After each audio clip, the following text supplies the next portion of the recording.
Hey guys, uh, bear with me if I'm kind of monotone tonight. I'm so tired, I can't wake up. I've done 2 rock stars and done everything I can. Alright, um, video 17. Don't forget, as a side note, I am on YouTube. If you like my videos, go ahead and check them out. There's more.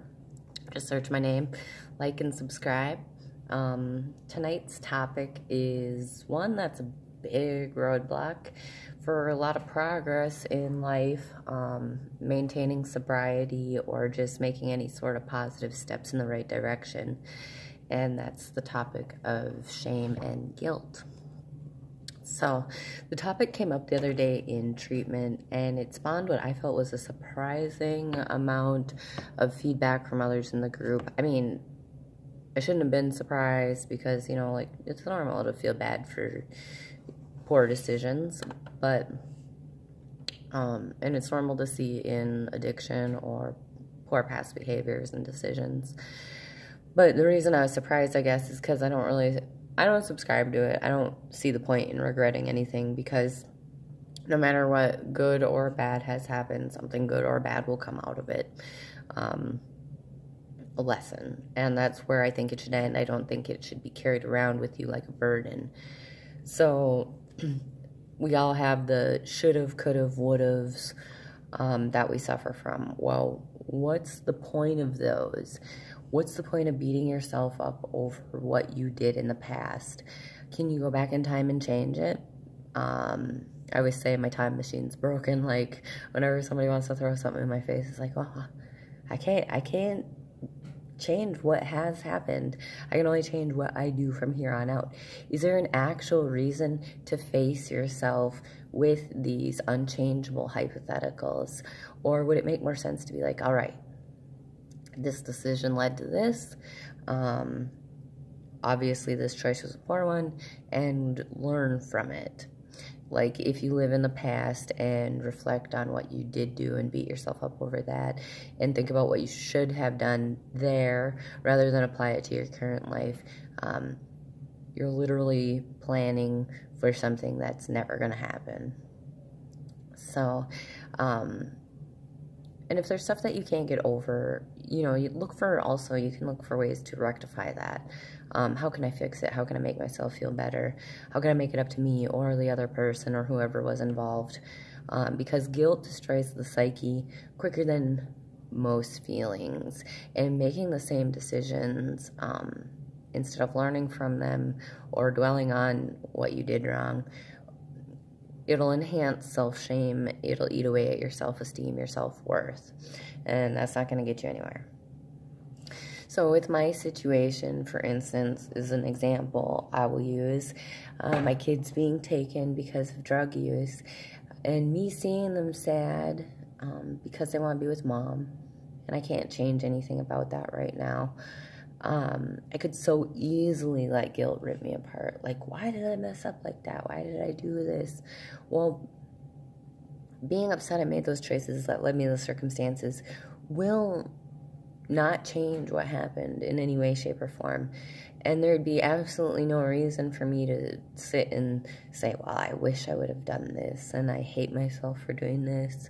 Instead, I say, okay, I made this decision. I see what the consequences were.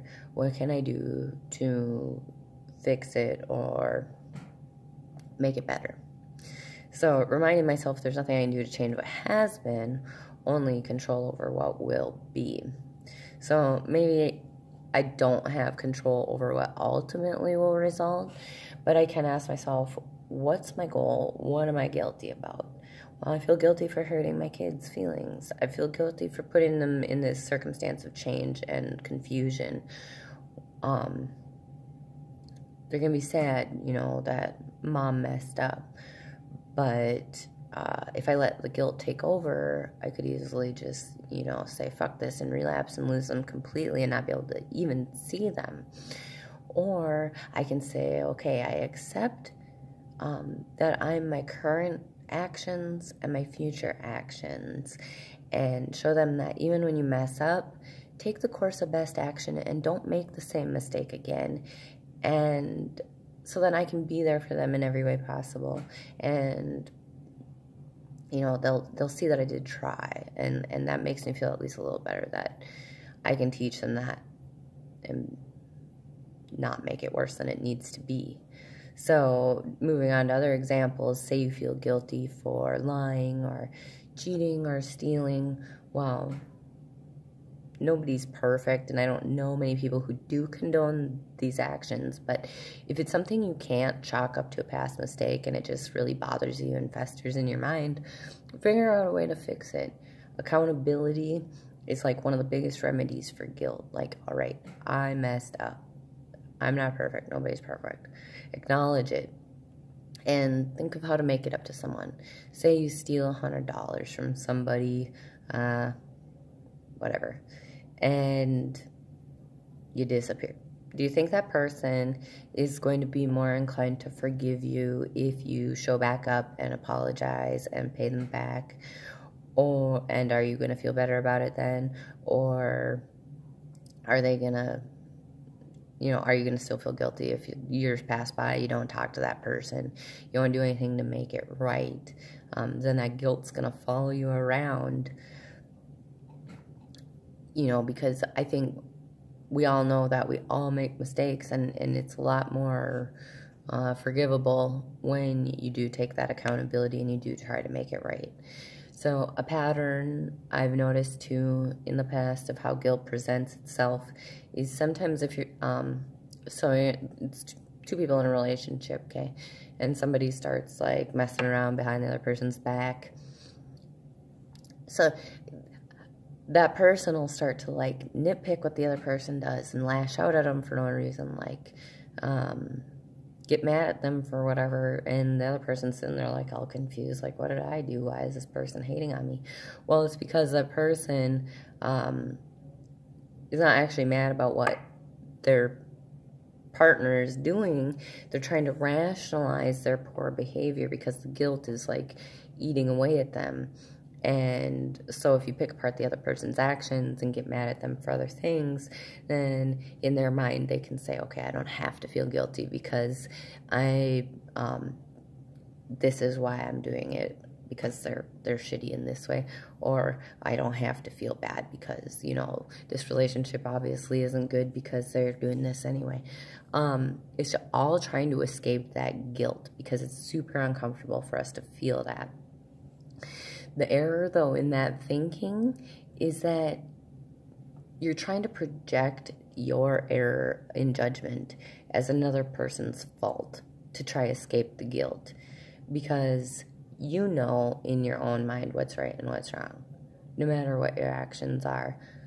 So if you go against what's right, then your mind still knows that you still feel guilty. You can't hide from who you are or what you do, no matter who you lie to or anything like that. The only way you can actually be okay with you, since the mind is a very powerful thing, is to do right and make it right.